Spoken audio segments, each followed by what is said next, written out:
Let's stay on foreign affairs, but move to the other side of the world. So last Sunday, the U.S. renewed its effort to bring the war between Ukraine and Russia to an end, with delegations from the U.S., Ukraine, and key European allies meeting in Geneva last weekend to discuss this 28-point plan that the U.S. proposed last week. Now, this original 28-point proposal was widely derided as a Russian wish list, and now it's being reworked under pressure from Kiev and from Europe.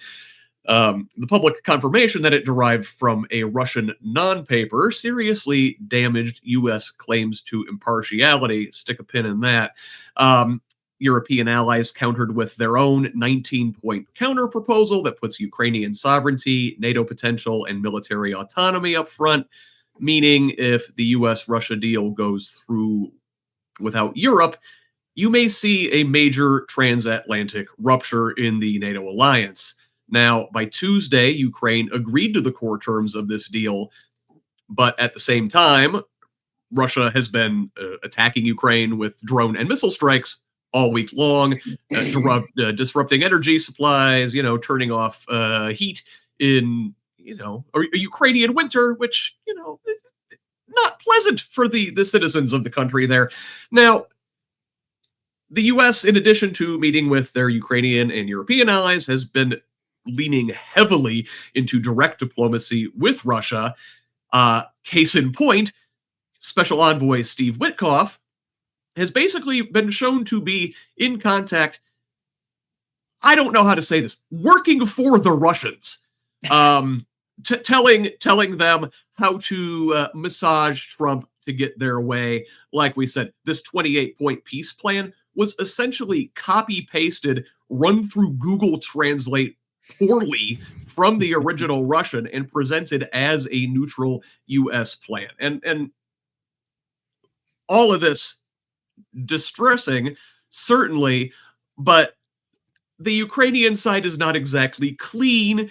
This week, President Volodymyr Zelensky's top aide resigned after a major anti-corruption raid at his home.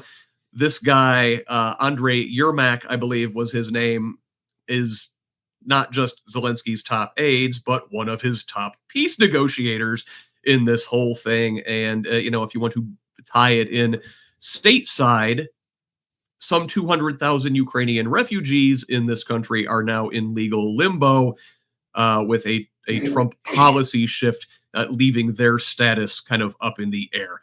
So, listen, Jesse, Russia, Ukraine, it's over there. The name of the segment, who cares? Why should Indiana care about this? Yeah, so I am team internationalist socialist, right? So I believe in socialism from below. I don't believe any government over in Russia or Ukraine is accurately representing the will of their people. Not surprised to see the corruption here. But at the end of the day, when we more and more have peace deals just negotiated by tyrants on both sides who are just facilitating corruption in the direction that they want, and MAGA people will be like, but Biden, okay, cool. Include those in that assessment, right? That's fine. Again, why are you trying to be exactly like they were? What we need is to have peace, right? And what we need is to have peace that doesn't just give aggressors everything that they want all the time. I've been critical of some of what NATO does and like tries to push conflict with Russia. But at the same time, Putin is a dictator and needs to be resisted in some way or another. I have friends from my last job who worked in Ukraine. So I would work with them and we'd be on team calls. They'd be doing Salesforce work. And then they'd be like, oh, hey, sorry, we're late to the call because, a missile strike hit the generator in our city. And so we're all sheltering in place in the basement. But then Skynet came on and we were able to get back to work. Just kind of mind-blowing stuff. But when we have this world where so large a percentage of our national expenditures go to defense contractors and to war, it hurts everybody, right? So that takes money away from what we could be doing to help people here at home. And when we just flip on a dime all our policies, right? So first, I had friends who I helped write applications to try to sponsor them for the older program to help them come to the United States for a peaceful place to live. And so when people are seeing just like, oh, now all of a sudden, because of the arbitrary will of the dictator in charge of this country, maybe I'll have to go home. Who does that serve? Like, when there's no stability, when there's no predictability, it's regular people who suffer the most. And so that's why we should give a shit about what's happening in Ukraine and Russia, for sure. Very good. Tracy, thoughts? I think that Putin has absolutely zero interest in peace. There's no benefit to him in conceding anything. He doesn't care. There's no lever to push with him. He doesn't care about the suffering of his people. He doesn't care about the fact that any economic impacts, whatever they may be, he doesn't care about the loss of life of his soldiers. He just doesn't care. He wants this. This is what he wants, and he's just going to keep pushing for it. No matter what. He's not going to settle one way or the other. It doesn't matter. It doesn't matter what Trump tries to do or what Europe tries to do. He's going to keep maybe even pretending to negotiate, but he's never going to agree to it. This is only going to end when we go to war with Russia, period. That's the end of it.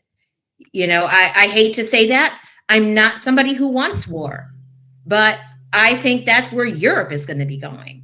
I think they see the threat on their doorstep, and there's no way in hell that they're going to say, hey, go ahead and take Ukraine. That hasn't worked out so well for them in the past when they've appeased an aggressive force on any of their flanks. So I think that we are going to be seeing more ramp up of military that they're already seeing in Europe. And I think you should expect, unless Trump has another one of his flip arounds, you should expect a transatlantic alliance breakup sooner rather than later.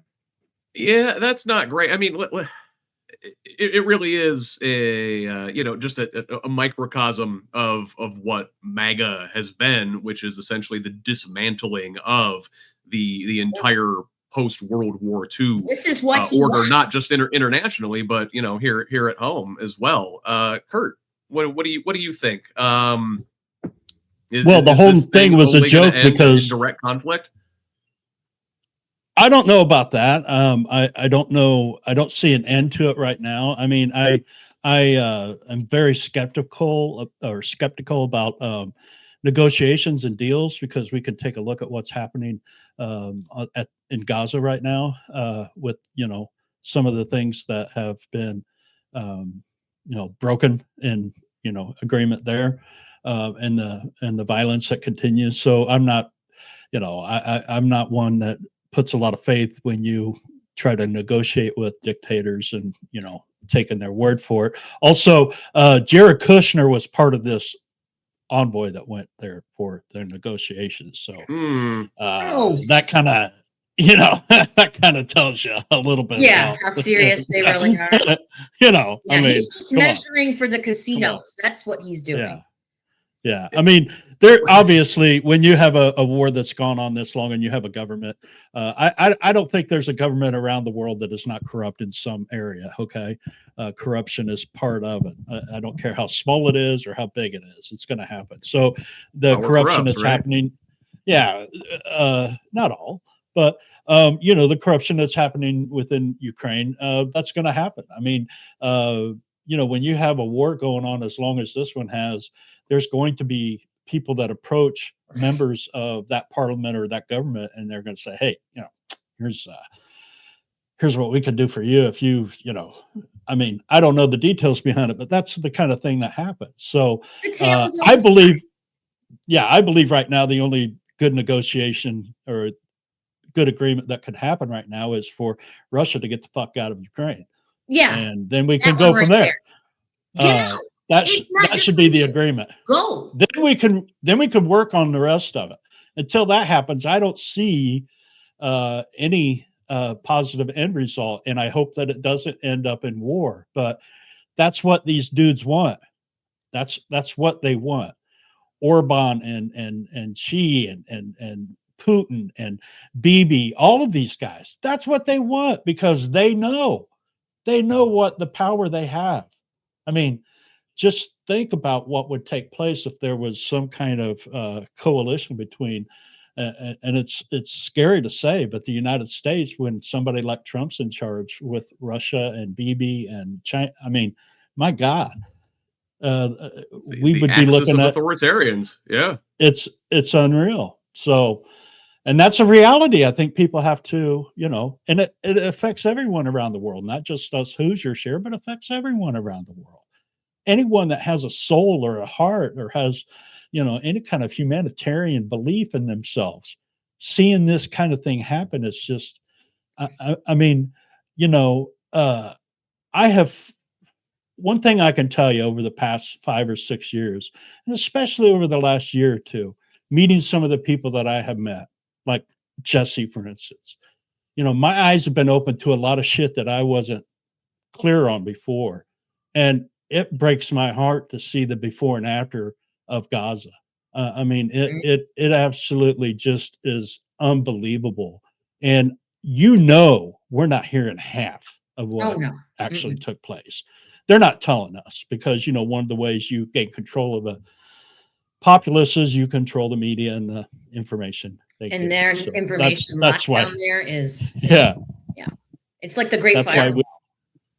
So absolutely. Yeah. So well said, Kurt.